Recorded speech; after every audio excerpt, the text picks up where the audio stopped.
نجم الاهلي الحالي احمد سيد زيزو بيقول كلام جميل قوي للنادي الاهلي، وبيقول النجم الكبير المنضم حديثا للنادي الاهلي بيعبر عن حلمه الكبير وتطلعاته مع فريقه الجديد، مؤكدا ان هو بيتمنى التتويج بلقب كأس العالم للأندية. انا بحب اللاعب جدا اللي هو طموح، مفيش شيء مستحيل.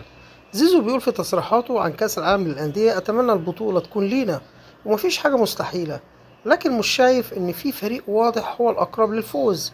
دي حقيقة. وبكل حماس وجه رسالة مؤثرة لجماهير النادي الأهلي وبيقول لهم: أتمنى أكون قد الثقة والطموح اللي اديتوها لي وأشوفكم دايما فرحانين.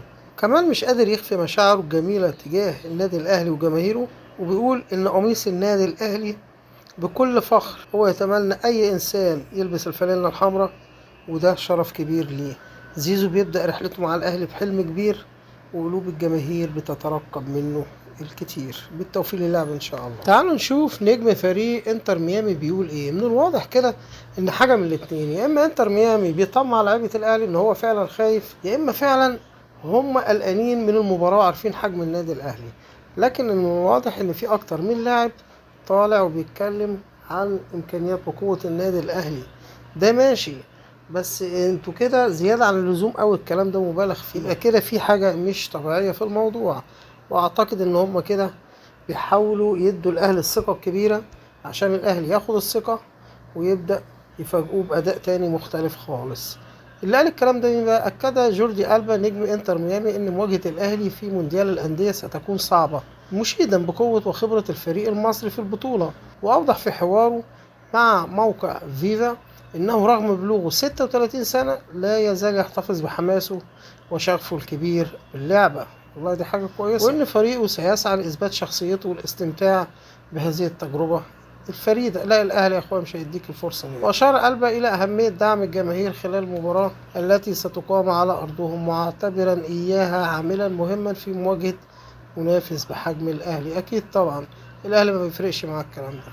وبيعبر عن سعادته في اللعب مع ميسي ويتمنى ان هم يفوزوا بالمباراة. كمان عندنا خبر مهم جدا ان في مكافأة لتريزيجيه لو جاب الهدف الاول في انتر ميامي. المكافأة دي هتبقى عبارة عن 10 جنيه ذهب.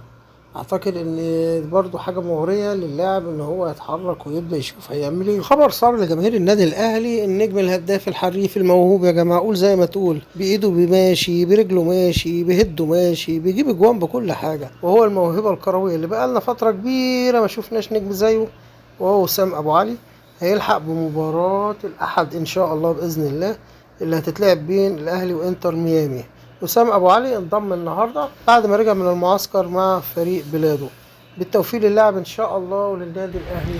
قبل ما نختم الفيديو، نتمنى ان الاهلي يقدم كرة حلوة جدا، مش هنقول بقى حتى لو اتغلب، لا، احنا عايزين الاهلي يا جماعة فعلا يقدم كرة حلوة، يعرف الناس ديت قيمة حجم فريق اسمه النادي الاهلي، لان النادي الاهلي مش قليل واحسن من اي نادي في العالم. بالتوفيق للنادي الاهلي ان شاء الله باذن الله، ويوصل للبطولة ويجيب البطولة كمان.